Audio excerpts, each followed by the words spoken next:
Ivan Eiler here with Hammer and Hand Custom Cycles, and today I'm going to be showing you how to make a tucking fork jig. Now, tucking is just a way of shrinking sheet metal. Anytime you're shaping out sheet metal, it's all about shrinking and stretching. So this is an affordable way to do that, and it should be a handy tool for any shop.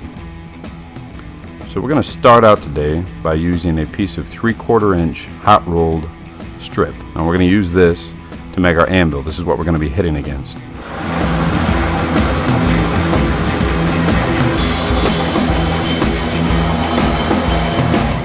We're going to be using a couple pieces of rod to make our fork. And this 1/4 inch strip, we're going to use this to make our jaws for our clamps.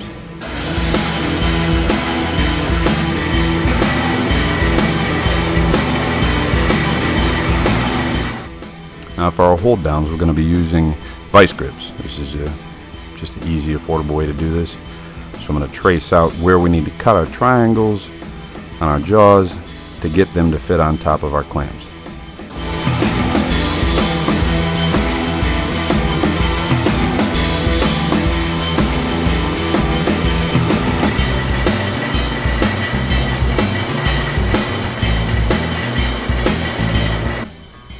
And you want to make sure that you get these straight in line with your vice grips.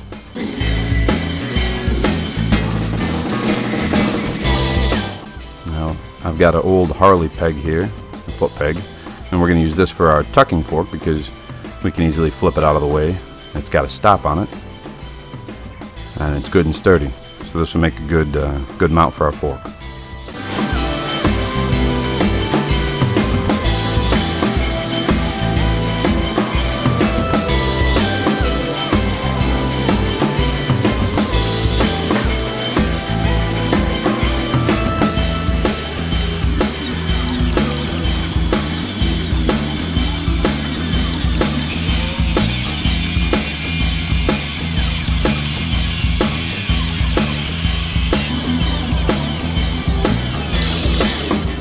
We're going to put it up in the corner. Just got to straighten it up after tacking it on. The reason for doing this is to kind of keep it out of the way. And here I'm removing the scale because we're going to be hammering against this, and so that scale is going to transfer into the metal, but it's also going to just want to kind of chip and flake off as we go. So you want to make sure you get all that off. We also want to get it off of our jaws because we don't want that to put any dimples or dings in the metal as we work it, especially if we're working a soft metal like aluminum. So just get that scale cleaned off, and then we've got a nice smooth surface to clamp down our metal as we work it.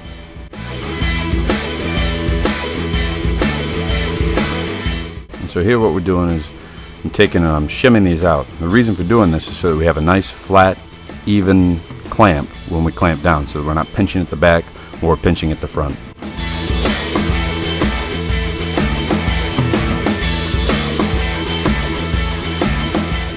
And here I'm taking the rods and I'm just welding them onto that little piece of foot peg that we used. And I'm using a piece of 11 gauge, it's about 1/8 of an inch steel for our gap in the middle. And then I can take and I can grind these down, get them to a nice point. The whole thing about a tucking fork, or what also might be called a shrinking fork, is to have that taper. I'm going to start to round these off. Continue to grind these down until they're nice and round.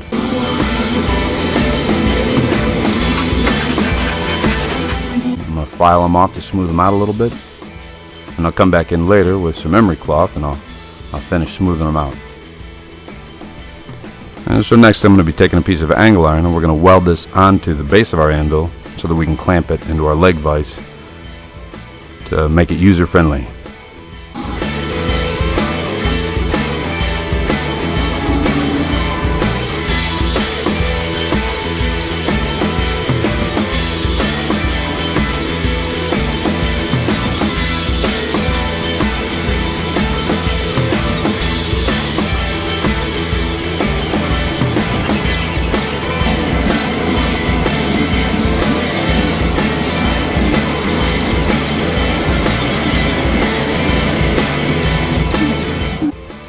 And even though it's not entirely necessary, now I'm going to take and clean up the tops of these jaws, really just because, pretty simple little tool that we're making, might as well make it look nice.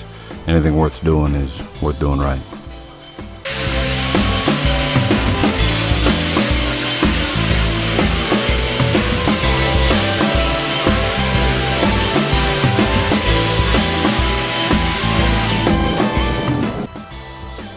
So there we have it. Now we can clamp it into our leg vise. The leg vise is good for this because when we hit it, the energy is going to transfer down right to the floor.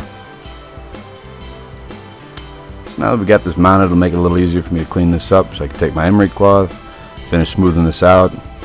Any kind of imperfections in this might transfer into the metal, so I want to get that nice and smooth.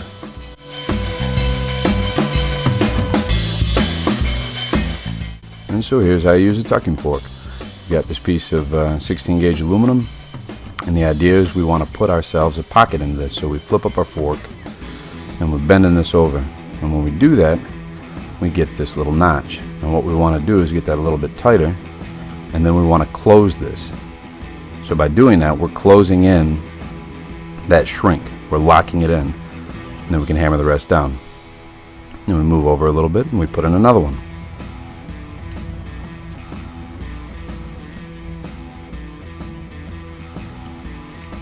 And when we hammer down the end of this and lock in that shrunk piece of metal, now as we hammer this down, it's not stretching itself back out. So by doing that, what's actually happening is we are tightening up the edge of that metal. Now the inside of the metal, as regards to the outside, in regards to the outside of the metal, it needs to go somewhere, so it moves up. So we pinch that in again, and once we've closed in and locked in that shrink, we hammer the rest out. And what we're doing is we are tightening up the edge of this and thereby opening up the inside of it. So we're giving ourselves a curve. So this would be doing the exact same thing as if you were to be stretching the inside of the metal. It's got nowhere to go, so it has to go up. So we have a curve. And this can be handy for all kinds of sheet metal work, and it's a very affordable way to do it as opposed to some other kinds of shrinking and stretching machines that you can get. I hope you enjoyed the video. See you guys next time.